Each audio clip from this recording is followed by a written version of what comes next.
if you just drive a car, and that's a tool. That's a tool. And when the tool breaks, you throw it away, and then you get another tool. But if you know the value of what you're using, the item you're using, whether it be a watch, whether it be your car, or any, you would keep it and appreciate it. That's what I like about it.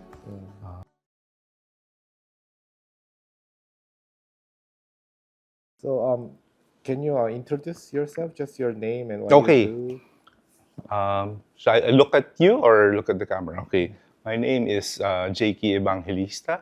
I'm known as Groundworks Design by Instagram. I'm a graphic designer. I'm professionally trained as an art director for publications in the Philippines. I don't know if you know that title, Top Gear. So I was the art director of Top Gear Philippines back in the early 2000s to 2016. Oh. So yeah, I studied fine arts and I majored in advertising. So now I'm independent. I mix my craft with my passion with cars. I try to mix with the artwork that I do with the graphic design principles I learned during my professional days to the passion of cars and art now. I mix them both. So, like, how did you get into the cars at the beginning, like from your childhood story? Cars was growing up. The big influence with cars is my father. I guess for most of us guys, it's our father. Before, in the Philippines, we have it's what they call a Toyota Tamaraw. It's a utility vehicle, similar to that. My dad has that. He always takes care of that. Every morning, he wakes up very early just to clean it. Always take care. When you enter, it smells good, even though it is a utility car. Most people won't be taking care of it because it's a utility car. Just put all the stuff there. But no, my dad would take care of it.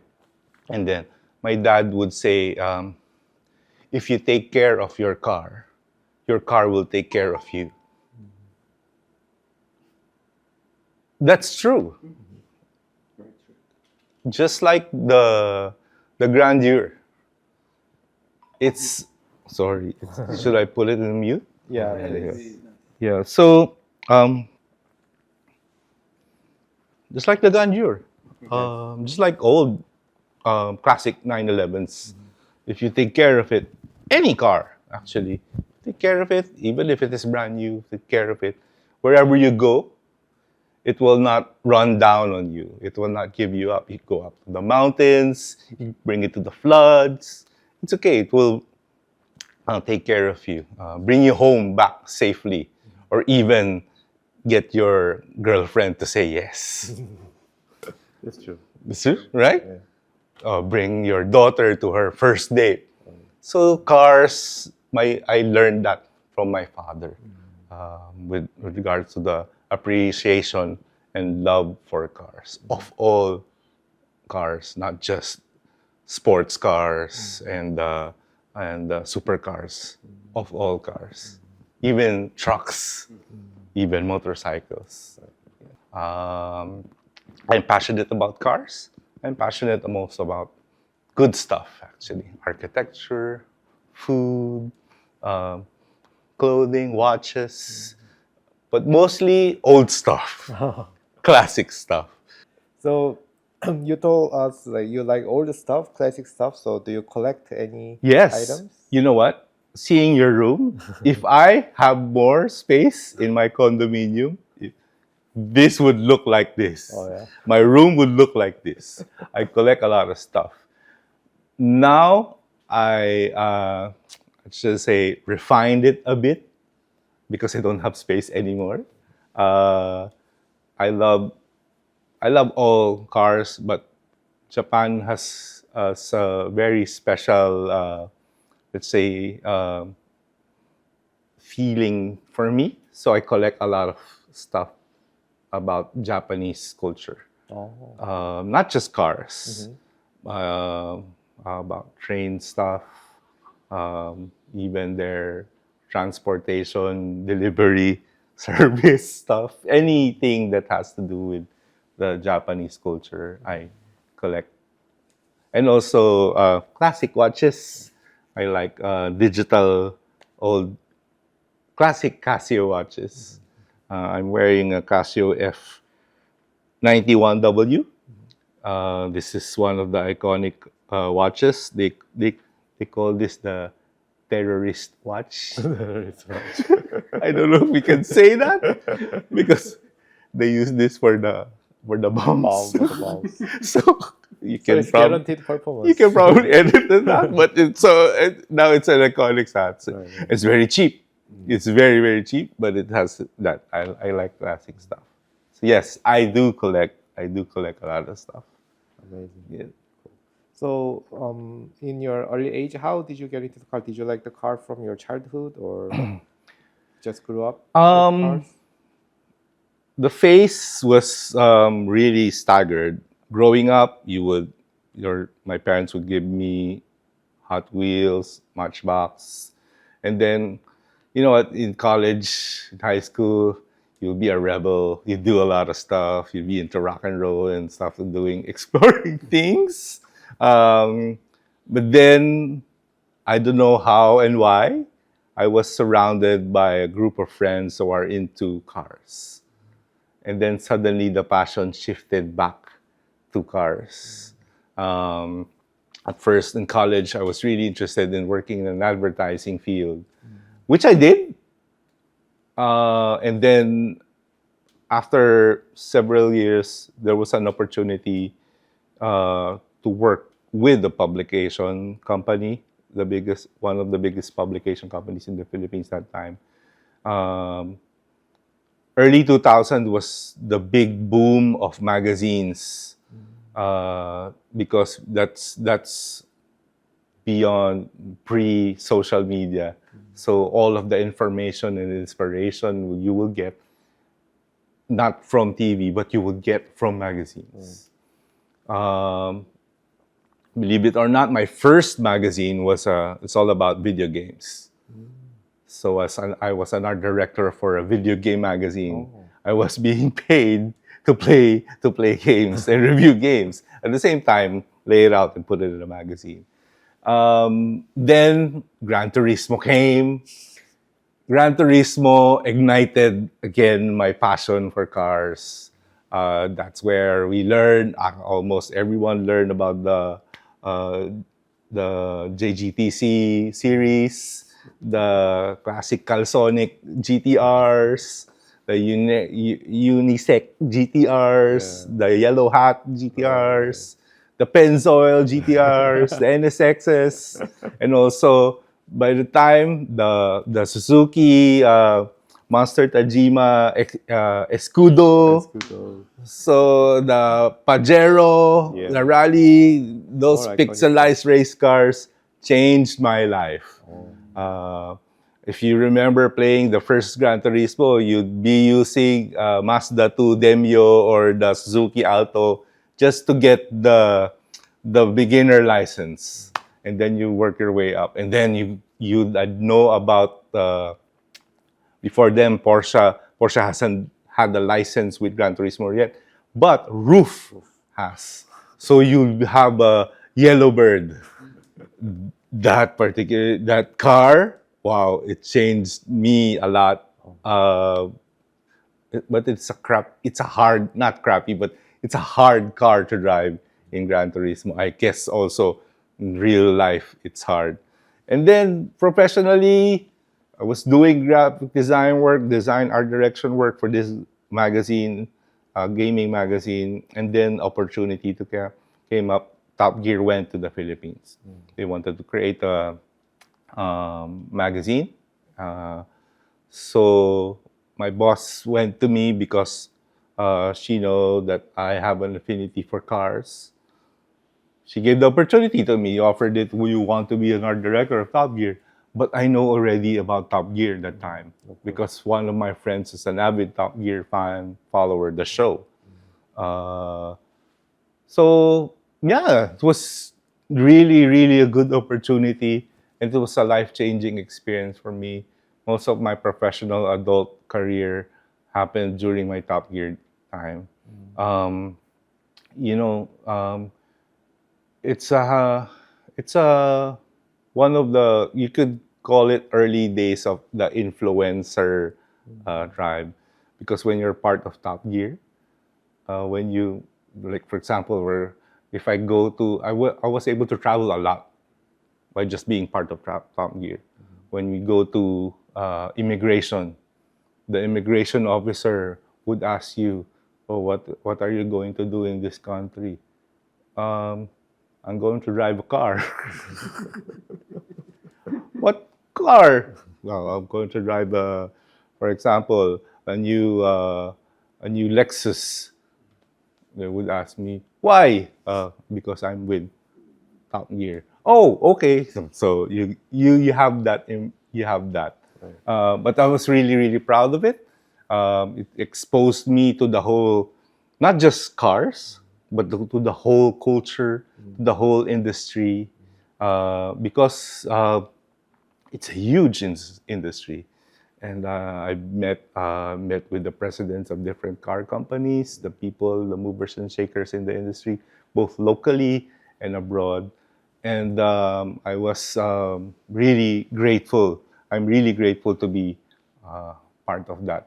And until now, with Groundworks Design, I'm really grateful for that season in my life where I was part of that Top Gear, because all of the friends, the network, the learnings that I experiences, life experiences with that,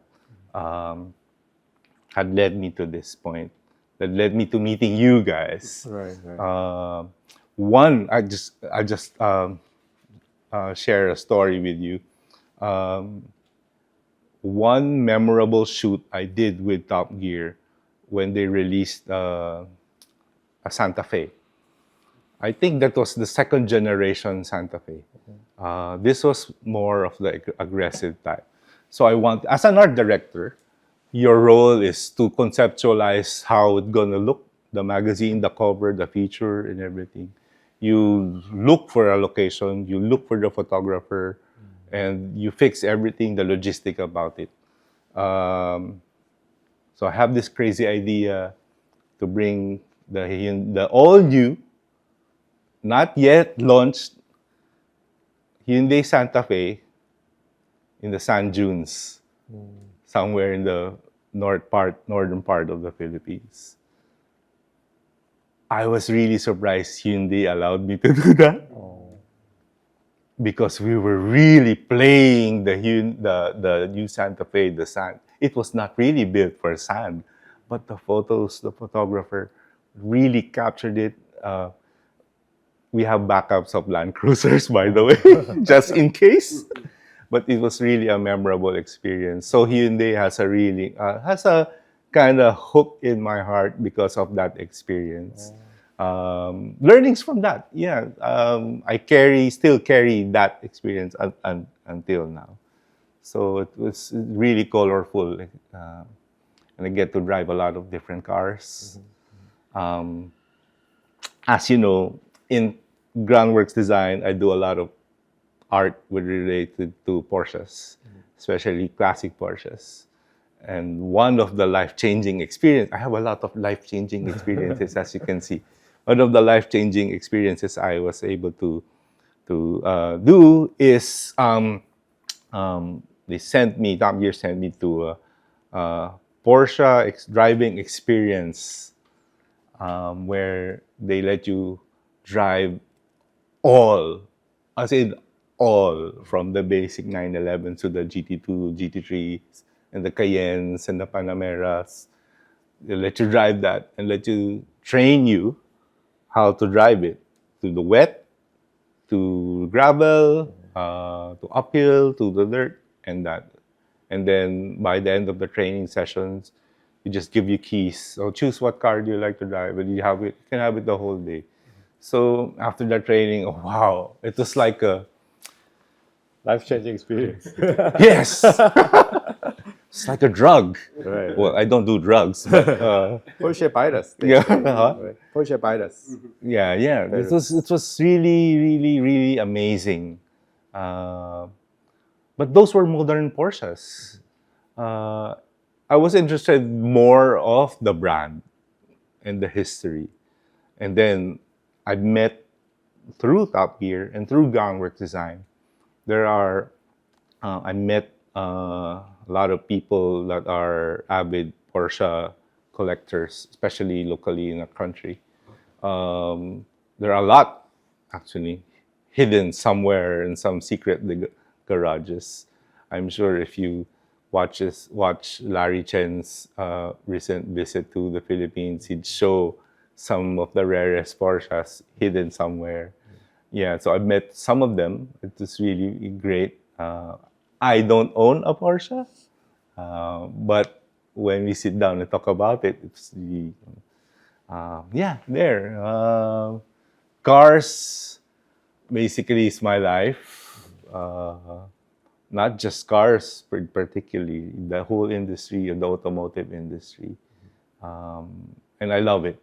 I love being here, even though it brings you back to when your father gives you your first Hot Wheels and your Matchbox. That same experience when you get driving a really nice car. Well, not all cars, but some cars that are really good. Or even just handling a key to a car that you would drive for the first time. That experience carries on. Right. Yeah. So I've seen your works with some brand like Yes. Porsche, Lamborghini, Yes. also Mazda. Yes. So can you highlight like your experience with brand? Like which one was like really just project highlights? Which Okay. project was amazing? Funny enough, locally in the Philippines, I'm not that known as an automotive designer artist/artist. Because most of my followers are foreign based, like in the States, in Europe, In Korea. in Korea. So I get more projects done with outside of the Philippines. It's just that it started to pick up just recently, like just 2 years. I've been independent since 2018. And since 2018 to after pandemic, I've been already working with several brands abroad, especially with Porsche people from the States and Europe. With Jeff Swart, I've designed a couple of stuff for him. My latest work with him is his helmet. I posted it in my Instagram. And I was really, really excited about it because it was this was my dream to design a race helmet for a professional race car driver. And Jeff Swart, if you know him, he's an amazing guy. He's OG photographer, automotive photographer. He's great. He's really nice guy. He's really, really supportive of me and what I do. And also Patrick Long of Lufticoat. He's a professional Porsche factory driver. I did stuff for Lufticoat. And I also designed some grill badges for Porsches and special limited edition Chopard watch grill badge. And also Porsche Middle East. Every year they have the Icons of Porsche. I was lucky enough to be invited to produce some artwork for that. I think that last year. It was really, really great to be aligned with Chris Labroy, the famous to be in line with famous artists who are into Porsches. And then just this year, I did it was Lamborghini's 60th anniversary. I was tasked to do 6 artworks for Lamborghini of the 6 iconic cars. The Countach, the Miura, the Countach, Aventador, Murcielago, Urus, and the LM 020, Right. the first SUV. That was big for me because that was a local project. And to be recognized by Lamborghini, it's a huge honor for me.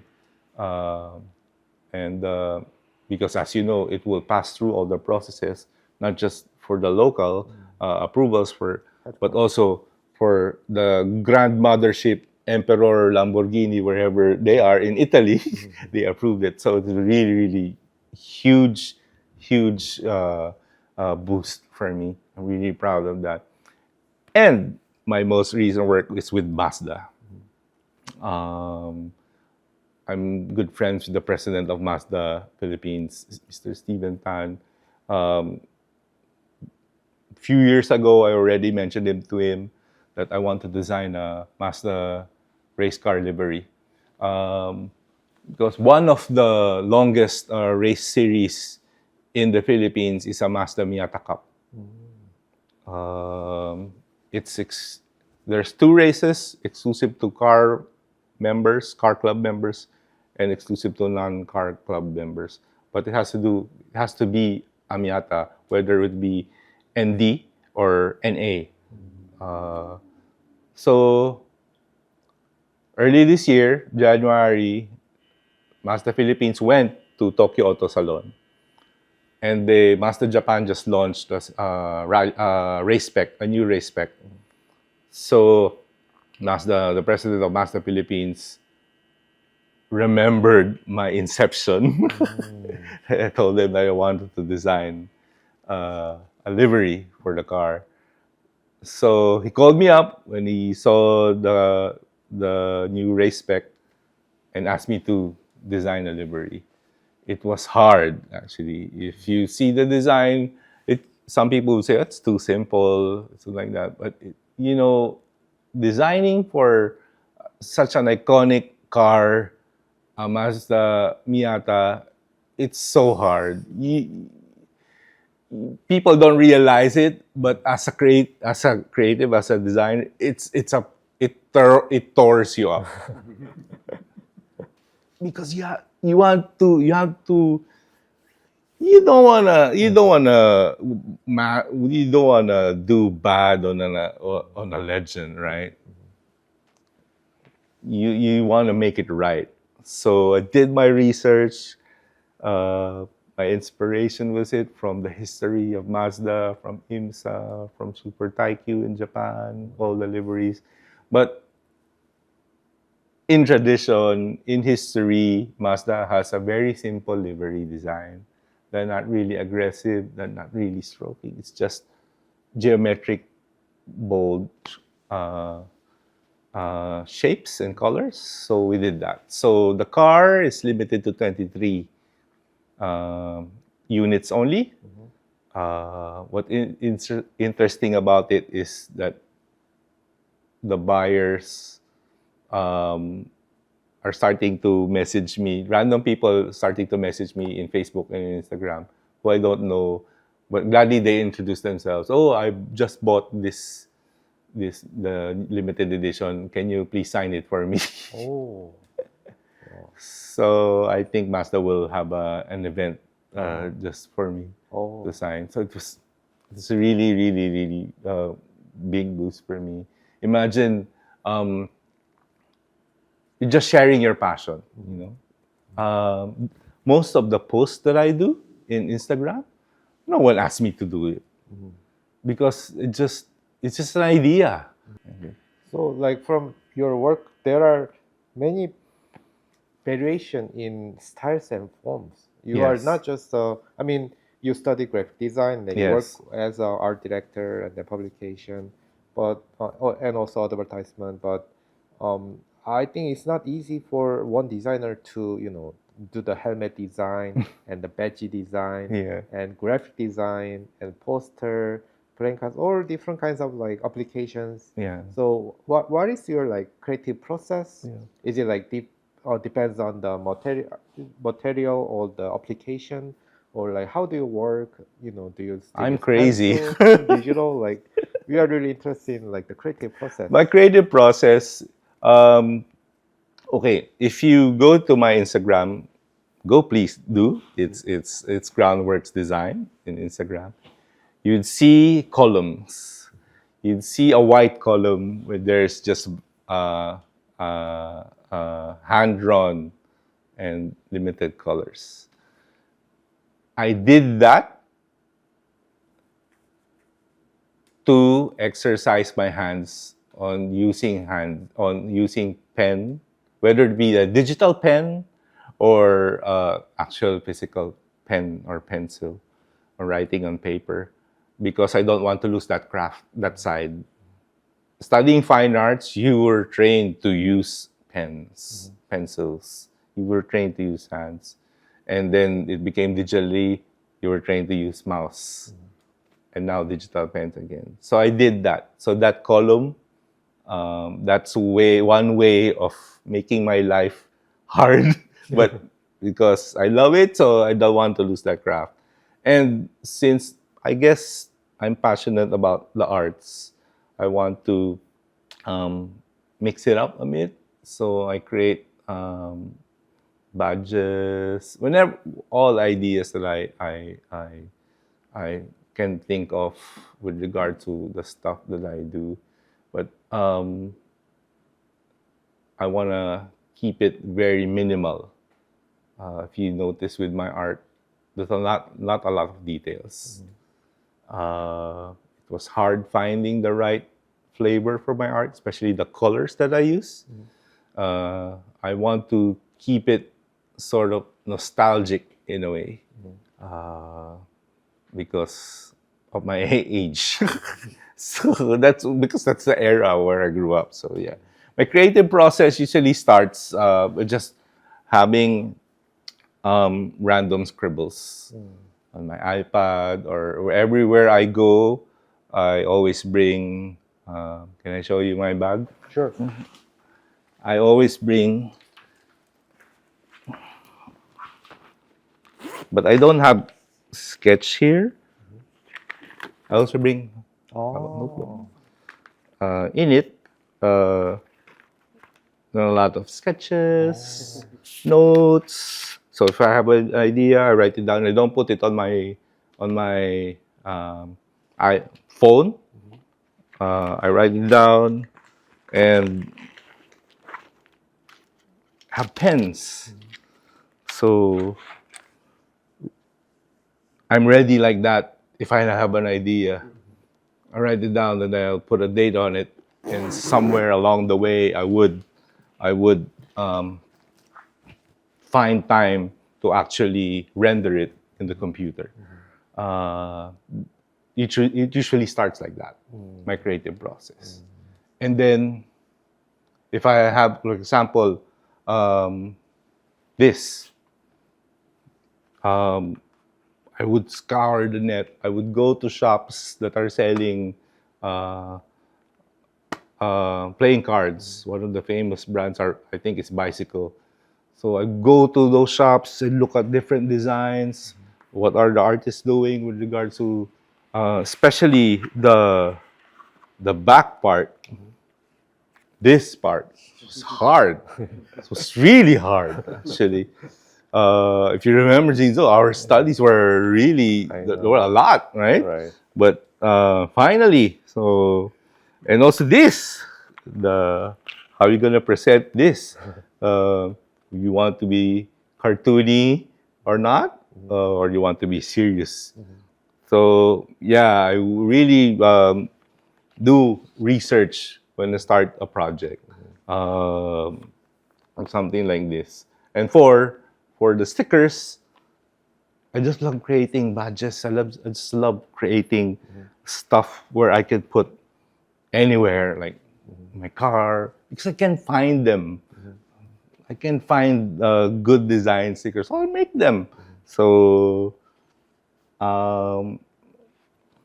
that's one way, should I say, of another application of my art. Not just in print, because most some of the artists will just concentrate on big posters, and that's it. And for me, I don't stop at that. I'd stop at designing it for stickers, designing it for shirts, designing it for caps, lunch boxes, or even umbrellas. I would explore where my design could go and how could it be used. So now, every time I do design work for a car company, I would always say to them, do not limit yourself to what you are asking me to do. Like, for example, you ask me to design like a backdrop for an event. Yes, we will do that. But since the artwork is digital, we can use it in other means. We can use it as shirts, stickers, books. So for me, imagining you just walking by the street and then you see someone wearing a shirt with your design on it. Wow, that's already pat in the back for it, right? So my process is that whenever there's a project, I really invest myself on it, and on a daily basis, I'm just curious about things. If you notice, when I saw your garage, yes, I know the Audi TT and the Alfa Romeo, but I was more interested on the Grandeur. Right. Because it was new to me. And coming here in Korea, it's my first time here. I've been seeing a lot of Grandeurs on the street. The new ones. The new ones. Yeah. Seeing a new one, there must be a father to it. There must be some design origin to it. And seeing that here, wow, okay. Now I understand. Now I want to learn more about it. So yeah, that's just how I am. It's not just about cars looking good, driving fast. No, it's not just about that. It's the process behind it. And for me, it makes each project, each work that I produce more worthwhile, has more value than the pay. The pay comes second. I guess it encompasses for all artists, for all creatives, that if you see a fulfillment of your work being used and being appreciated, that's like winning the Oscars already. Yeah. So yeah, that's my process. And also, you mentioned like you are interested in like classic or old Japanese stuff. Yes. So in terms of cultural experience, cultural inspiration Yes. or influence. Yes. We know you are from Philippines, so Yes. and you were born and raised in Philippines, right? Yes. So like, how's car scene there? How's culture there? And also like, what kind of cultural influence you get? Is it only Philippine, or do you travel a lot, or is it like Japanese? Oh, the Philippines has a really deep car culture. It differs per region, actually. Like in the Philippines, divided into 3 regions. There's Luzon, Visayas, and Mindanao. Visayas is the islands where Boracay is, Bohol, the beautiful beaches are. Mindanao is mostly, that's Davao, and mostly the Muslim part of the country. And Luzon is where Metro Manila is. Funny enough, because of the history of the Philippines, a lot of cars there are Japanese. But before that, before the war, it was more American. Fords, a lot of Fords. But because of the economic thing, a lot of cars are Japanese. The one thing that the Americans have left a mark on the car culture of the Philippines is the Jeep. I don't know if you heard about the jeepney, the iconic jeepney on the road. The story of that, when the Americans left the Philippines, they left a whole bunch of Willys Jeep lying around. So, but Jeeps are known, those early Jeeps are good for transportation, transporting a lot of stuff. People, 50 caliber machine guns, ammo. So I guess the ingenuity of the people thought of it. Why not we convert it to a long wheelbase and then put people in it? So now it's that. That's another car culture. And now people are converting it to hot rods. They're putting up B20 engines of Hondas on it, slamming it, putting Watanabes on it, and really using it as a race thing. So that's another culture. And now in the Philippines, JDM car culture is big because we're close to Japan, because we're close with the Southeast Asia. So there are a lot of parts being produced. We're close to Thailand. But funny enough, the Philippines is left-hand drive. Japan is right-hand drive. Right.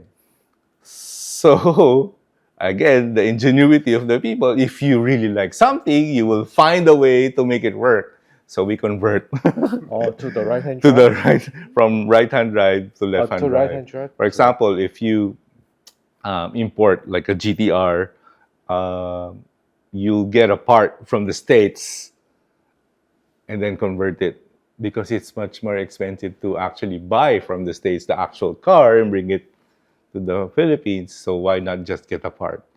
But now there's a law. There's already a law passed that there's a vintage car law that at a certain era you can start to import it and drive it and register it, even though it's the right-hand car drive. So, and a lot of inspiration comes from, especially from Japan. For me, personally, growing up in the 80s, the 90s, the super robots, the animes, that's a big influence. And then the Drift King, Initial D.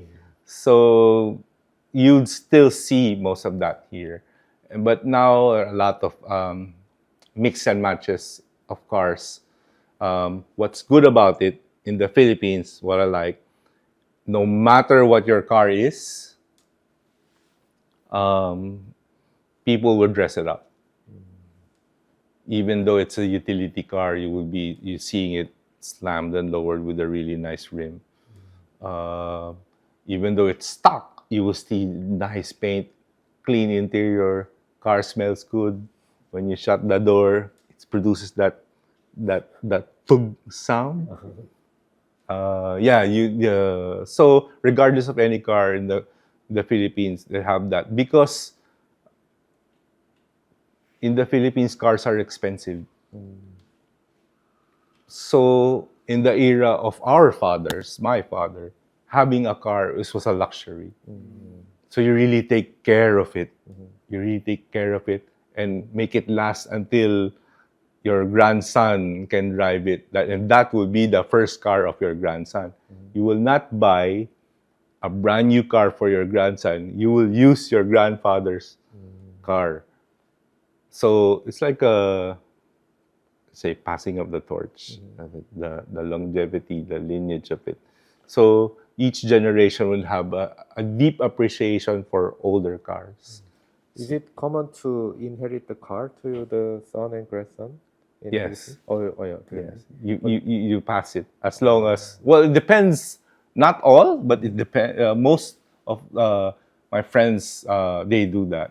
Their dads pass on their cars to their sons, and them being dads now, they pass on their cars to their understand? Wow. Because there's a saying in the Philippines, before you can own a brand new car, before I mean, I'm a dad. I'm not a dad yet, but if I'm a father, I would say, oh, before I would buy you a brand new car, you should show me how you take care of this old car. If you show me how to take care of this car, if you take care of it well, then you will deserve a brand new car. Right. So that's the learning behind it. So one big example, how to change a flat tire. You have to pass. Pass. Not even driving, because not a lot of people know how to drive stick anymore. Right. It's most automatic. Not even automatic. It's just like a little button like that you do, right? Yeah. It's like that. Even a knob, Right. like that. Not a stick anymore. It's like a knob. It's crazy. Right. So yeah. That's it. That's car culture in the Philippines is really eccentric. It's different per region, because per region has different cars. But one thing is for sure, that if there's a car guy, he will take care of it regardless of any car. Whether it be expensive, the most expensive car, or will it be more the cheapest car, he will really dress it up. Nice. And also, I realized for the drawing of cars, like car arts, car illustrations, but a lot of people don't really understand, like, there are really subtle differences between the painter or the artist who loves or who knows about the car, Yes. and then who doesn't know about it. It's not about drawing skill. It's Yes. not about the great artist or not, but somehow drawing the car, you have to know the car, and there's a really subtle feeling that we can see and we recognize, but a lot of people in public in general, Yes. they don't understand. So what makes those differences? Like, what do you experience this kind of Yes, I thing? Or I want to know I your get that view. comment a lot, Right. with regard to the artwork that I do with cars, because there are a lot of good car artists, definitely. But you see they're hyper stylized action, but it doesn't really relate. It's just like it's there, like it's Fast and the Furious, and that's it. It doesn't have a hook on you. The style that I do, what I like to think that is, when you see the artwork that I do, it brings you back to that moment where first time you see a Porsche poster on the wall, whether it be 1970 or 1980. It brings you back. Most of the comment that I get from, especially from Porsche classic cars, that I know that, but I don't quite get it, but I know it. It looks the same, but it's not. So yeah, I guess it comes from being an enthusiast as well. Being, our minds are suppository of all the images that we see. I bombard myself with all the graphic design of the races, the classic races, even the recent ones. I try to implement all of that into what I do, especially with the cars. You know what? With Porsches in particular, the 911, the shape is so iconic. Even though I just drew a shape, you would know, okay, that's a 911. That's a 911. For an enthusiast, that's a 911. But for just any car guy, okay, it's just a drawing. Okay. But from a guy that will really appreciate it, you would know. There will be a connection. There will be an instant connection to it. An idea, you know what? An idea is a culmination of different ideas. It's not just my original idea, the stuff that I do. It is a culmination of a poster that I see somewhere, an artwork that I see somewhere, a shape of the car, a color of the car, a style of the architecture, a painting, and it all matches up to that. For me, the main goal of what I do is nostalgia. Whether it be illustrating a new car or an old car, I want to transport the viewer to that place where they first saw it, whether it be a poster or the real car. Yeah. But it's hard. It's really hard. But I'm happy that people are appreciating what I do. Yeah, I mean, we are very enthusiastic about car arts as well. Because if you think about it, before, I mean, like Renaissance era, they draw, every painting was Bible Yes. story. Yes. Only. Yes. Only. Yes. And after that, they start to draw like apples on the table, Yeah. people. Yes. So, I mean, if you think about it, the art painting, they only drew the story from the Bible, and then now they start draw the real things. Yes. And then, if you think about the car arts, I mean, is there any other objects that, you know, people make something and then people draw about it? Yes. Pencil drawing, I mean, there should be some, but I have never seen like some, you know, like industry or some people who draw only the pencil, or like architect or furniture. Yeah. But I think car is very unique. It's designed by people, Yes. made by people, Mhm. and then there are people who interpret it, you know, appreciate it, and then give another interpretation by art and drawing. So, I mean, this industry, should I call it, or this field is really fascinating. What I like most about it, the car itself is not just designed by one person. Yes, someone could say, I'm the design director of this new car. Yes, but you're the director. But under you is a pool of designers. Right. And what you design is just a shape. What about the steering wheel? What about the rims? What about the style of the headlights? The engineering of the light bulb? That's design in itself. Right. So there are a lot of elements. So I'm happy whenever I see an artwork, for example, the classic Fox wheels of Porsche. Just that. I appreciate it. Because if you're a car guy, you know. When you know, you know. That's a Porsche iconic piece. Or even the pattern that they use for the seats. Or even the keychain.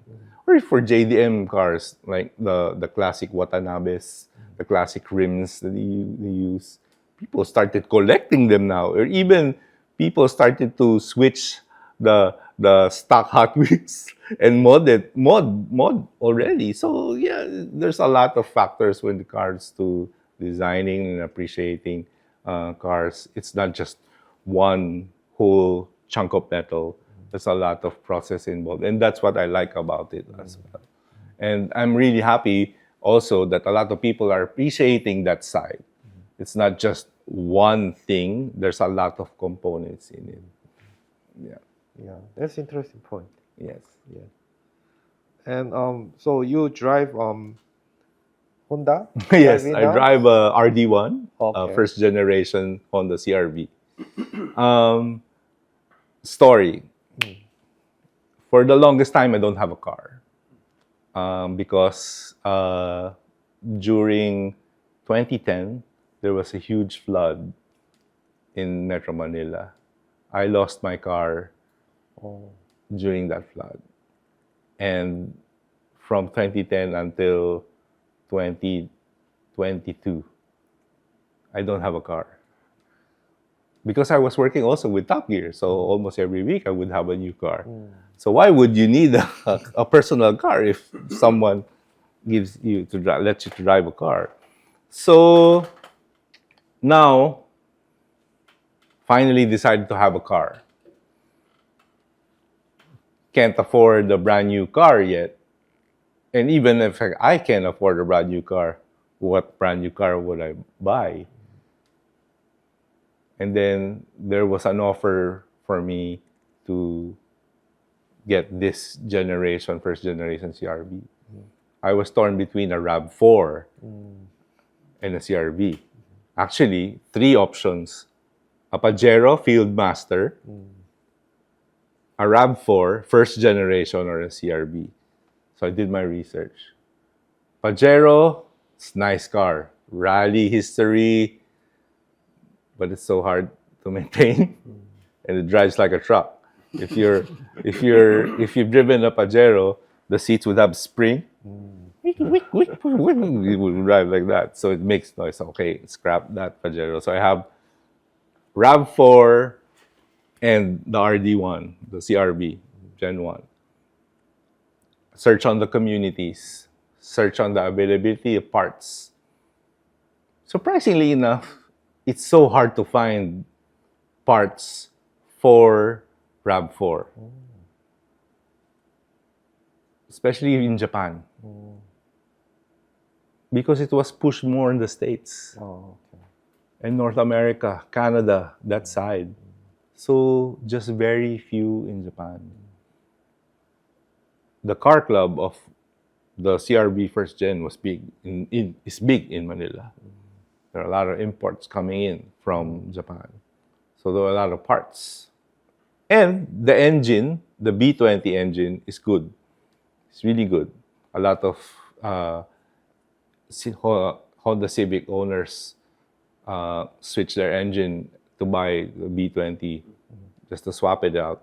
So I decided to just go with a CRV. Why?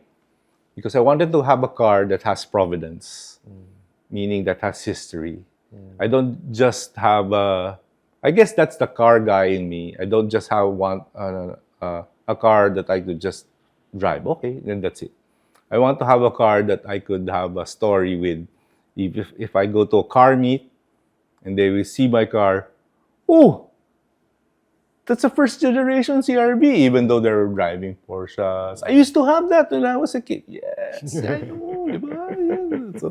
So I want that.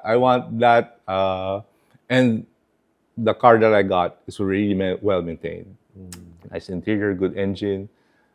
The body has patina on it. The body has a few bruises and scratches on it, but it's good because of the age. It's all stock. Never modified, which I like. Probably the only modification that I will put on it is white rims from a Type R EK. Oh, That's it.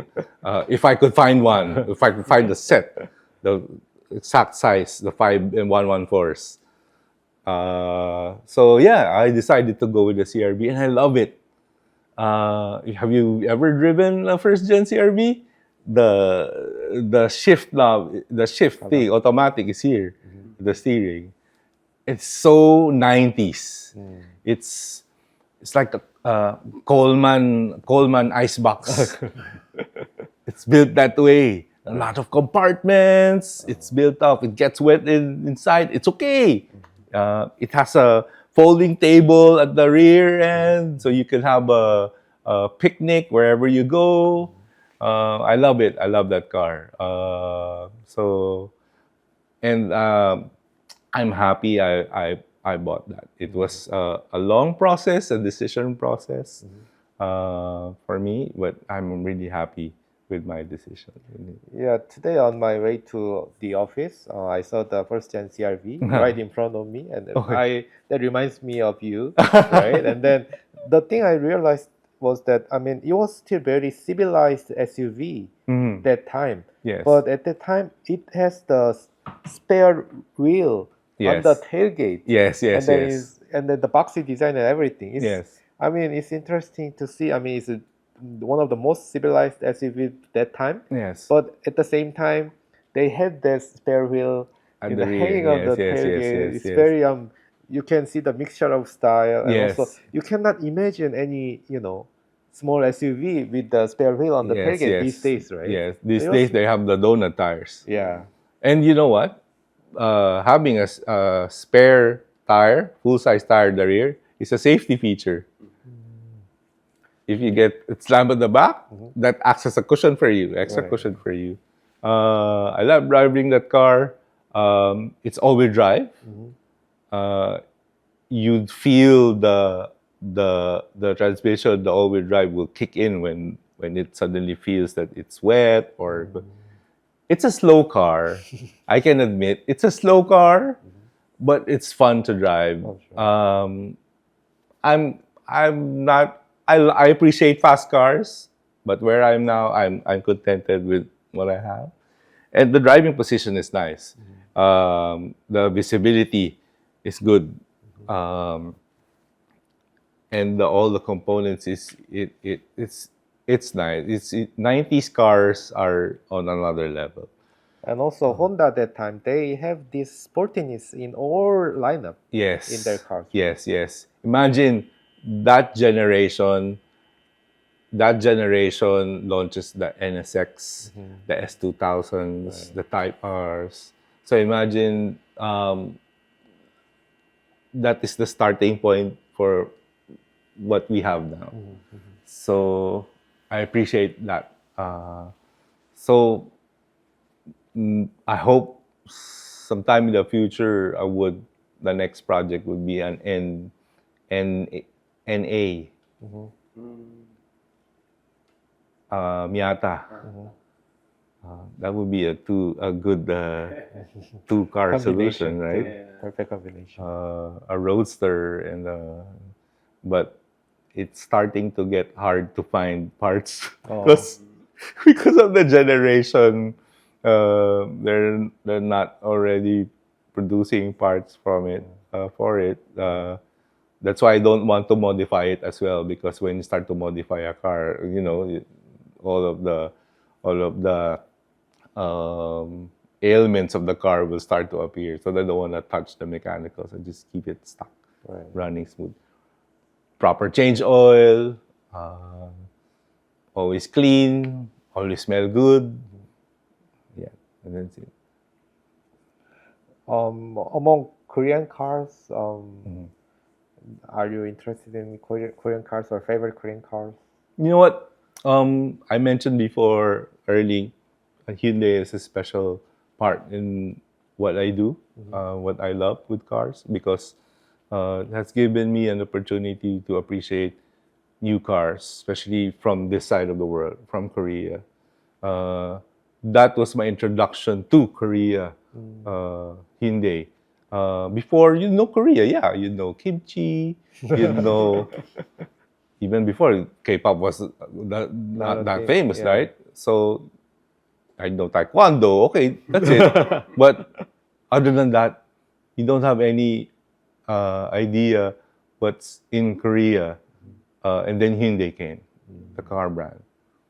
And also Kia came. So Hyundai, especially the Hyundai Santa Fe, is a special memory for me with that experience with Top Gear and with experiencing the new generation. You'd appreciate the evolution of it, and I like where it's currently going. I'm amazed, especially with the end line. You know what? Honestly, before Jinzo, before we talk, I don't have any idea at all that N division existed. I don't have. I just knew that Korea's running WRC, doing races, and that's it. I don't even know that there's an actual N division, N line of cars. And now it's launched in the Philippines. So wow, okay, it's amazing. I was able to drive the Ioniq 5 already, the Ioniq 6. I love the front part of the Ioniq 6, and also the Santa Fe. When you start it, there's a vent. If you notice that the vent will go up. I don't really know what is that for. I guess for air, but that's a nice touch. Things like that I appreciate. It's a nice touch. So Hyundai Santa Fe is that particular model. But you know what? I would love to drive the the I-10. I-10. the smaller N-line? cars. Yes, I would love to drive that. Because you know, okay, that's a big car, okay, it will drive fast, but how is the feeling driving small cars? Would love that. Then, when we met, I immersed myself to the world of Hyundai. I started researching about it, especially the efforts being done here in Korea. I learned that they're actively pushing more on the lifestyle-centric side of things, rather than just the traditional, oh, go buy a car and drive it, and that's it. And now it's more concerned of the whole well-being of you and your family and stuff like that. So that's a nice, I know that's marketing, but it's a nice way of looking cars. That's being part of the family. And not a lot of car manufacturers does that. That's why I appreciate it when I saw it being done here, because that's new to me. Because I love that, because a lot of people know already about JDM. A lot of people know more about US, Europe, Porsche. Not a lot of people know more about what's happening in this side, especially with Korea, especially with the cars that they produce, and also the history. So I wanted to share people that knowledge that, hey, it's not just one car, it's not just one car appeared out of nowhere. There's a history on it. Case in point, this, right? This. And this is very valuable information to where it's going. And a lot of people are taking notice of the design, especially the design. Right. When people are going for more curves, and they say, no, we'll go angular. So instantly, uy, that's a DeLorean. No, that attachment to design. I know, yes, it's a DeLorean, but the design element of it, yes, it's not from DeLorean, it's from the Pody car, but you'd see that attachment, that recognition. I would love to share more of that to the people. That hey, it's not just any car that you see from Korea. It's actually had a design process to it and a history. See, knowing history will give a car more value to it. Right. Because if you just drive a car and that's a tool, that's a tool. And when the tool breaks, you throw it away and then you get another tool. But if you know the value of what you're using, the item you're using, whether it be a watch, whether it be your car or any, you would keep it and appreciate it. That's why I like about it. So I want people to share that. And that's why also with the stuff that I do, the artwork that I do, I want to mix and match with the nostalgia and the modern. So even the newer generation of car enthusiasts would appreciate older. So it will act as a bridge. So, yeah, that's it.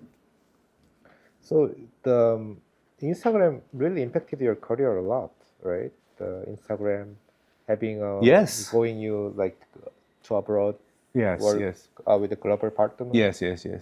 I love Instagram. Recently, they have this thing about AI doing stuff, but you know what? With regards to AI, I'm not really bothered by it, because I can create more stuff than AI. Because I see the value in what I do. I don't just create colors and put it there, and that's it. I create something, put it there, and it will be there for a long time, and everyone would appreciate it. So I'm not really bothered by it, but I really love Instagram because it allowed me to connect to like-minded people, such as you guys, such as the guys from Luftico, such as the guys from Jeff Swart from the Middle East. Even in Germany, imagine I really can't put a grasp to it. Like sometimes have to pinch myself that I'm doing a project for example, I did a project for Porsche Italy. They asked me to design merchandise. So, what? You're somewhere in the Pacific, and then you're working with guys from from Europe designing Porsches. So sometimes I pinch myself to wake up. Is this a dream? And all thanks to Instagram for that. I love that. That's to me was one of the positive sides of social media. And yes, there are negative sides, but I want to focus more on the positive. So at first, I'm not really particular on how many people follow me. I just do what I want to do. I just want to share what I want to share. I just want people to show, hey, I'm doing this. If you appreciate it or not, you like it or not, then do. Then gladly enough, people appreciate it. And and then that's why I'm here now talking to you guys because of it. That's why, hooray to see Instagram. I hope they don't charge me for it. I hope it stays free. Yeah. And also, I mean, the biggest part of your career is Top Gear, which is paper magazine that time. Yes. And then now it's more digital work. Yes, more digital work. Less paper and, less printed Yes. stuff. But you have experience in both worlds, and then you are utilizing and survived from both worlds. Yes. From my point of view. So Yes. what's your take on these changes? And then what do you think about the printed magazine or digital magazine? What's your take about this changing? There's an old saying, I don't know if you heard about saying, is it's not the arrow, it's the Indian. So that means whatever arrow that Indian uses, it will be spot on. It will be effective. So print, digital, it's just a medium for me. I'm happy I learned all about print production and all the systems and all. I'm happy that I'm learning also about digital. But it's just a medium for me. What changes is what I have here and my passion for it and how it extends towards my hand and execute it. People are torn about it because I guess they don't want to adjust, but you'll be left behind if you don't adapt. Goes with cars as well. People now don't really appreciate EVs. Okay, I like it in a way, but when you see a Hyundai Ioniq 5N, wow, is that an EV? If that's the future of EV, I'm in. Recently, I was able to drive a Taycan, a Porsche Taycan, and it blew me away. It's scary. It's so fast, and yet, being a Porsche, of course, it's so stable. It really feels, if this is the future where we're going, it could be bright. So I'm that. I'm always learning, adapting to new things. Yes, I love nostalgia stuff, but that's my personal preference. But with regards to the stuff that I do, I'm not really particular on it. Okay. But if you ask me to design a book, I would design a book. I can design a book. If you ask me to design a post for Instagram or design a website, I can design stuff like that. So that's way you can survive as a creative as well. So last topic, you have many followers from Instagram, and you have worked with big brands. But yourself, like your face, your voice is not really exposed to your fans so far, I think. Yes. Just one podcast and then you're like half doodle, half yes. portrait in your Yes. Instagram. So if you have any message to your fans or Oh, partners okay. or last words. First of all, thank you, Jinzo and WRD team. I'm a fan of your work. I appreciate what you do. Thank you, and I'm happy to finally meet you guys. Honestly, I don't really love showing myself and talking about myself. I enjoy it though for friends, but I would rather show the art that I do. If someone recognizes me, and thank you for following, thank you for appreciating the stuff that I do. It gives a big boost to me, and I'm excited to show more. And I hope you get inspired on the stuff that I do, whether it be just Instagram post, a sticker project or something. You get inspired and something would click on you for the love of cars. It always goes back to the love of cars for me, and that's it. Thank you. Thank you again for this opportunity. And I love being here in Korea. It's my first time, and I love being here. And hopefully I could go back someday when the weather is cooler. We already have some of your works. Yes. Oh, Vintage Japanese Union, and also that Yeah. with Drew, Masira. Cool Collective. I love Cool those Collective. guys. Yeah. What also I love about this is how it connected me to people to people who love cars. Regardless of any race, regardless of where you're from, color, gender, I love how it connects when you talks about it and and produce something really, really nice. Right. Yeah, I love it. Love cars. Yeah, we love cars. It shows. So please, yeah, there. okay. And the stickers. Right. So thank you very much your time and talk. We are also really glad that we finally met. So keep in touch and then let's do some more work together. Yes, I hope so too. Looking Yeah, forward to enjoy it. Our passion together. Next time you should come alone. So we can drive around, not with your family. Okay. Come alone. I will. Don't worry. Go Will. some car meet and Yeah, let's do that. Actually, yeah, I was looking for no interesting cars around here. Actually. It's all sedans or Kias or no. But yeah, I would love to see that the Car car scene. culture, Right. the car scene We here. love to show you. Yeah, I would love that. I would love that. We'll plan that. Okay. Thank you. Thank you. Thank you. Thank you, Jinzo. Thank you. So glad to meet you. So glad to meet you. All right. Thank you. And I have something for you. Be happy to give you guys.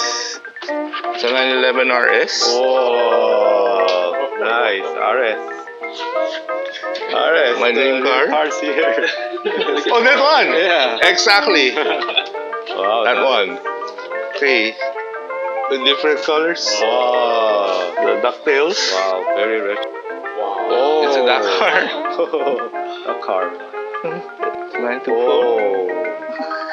Well, it's all Porsches, so it's a 935. Oh. Wow. I think this values more because after the singer came out, right? The Yeah. recent singer. That's the thing. What is this? Okay, this is an extra copy of the DuckTale. Oh. So, I'm happy to give it to you guys. 내가 기아를 떠난 지가 30년이 넘고 있어요. 그리고 나서 이제 프라이드는 목적이 완전히 달렸어. 현장에서 뛰는 그 젊은 기술자들이 시험차를 해야 돼요. 불이 붙었으면 해보니까 된다 이게. 그래서 참 미국 이런 거지 어떻게 보면 내가 다음 것 같이 들은 그게 안